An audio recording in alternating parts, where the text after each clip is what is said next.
Yep, so right now we're in an urban operations training facility and we are delivering the urban operations training package to the Ukrainian recruits.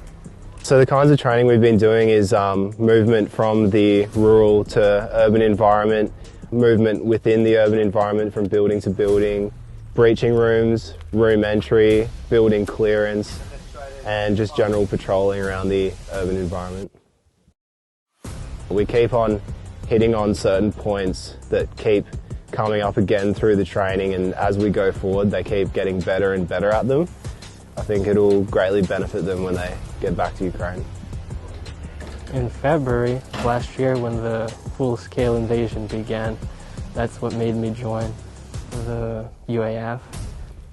It was the desire to protect my country, protect the freedom we have. I'm really grateful to be a part of this and be able to help people learn new things that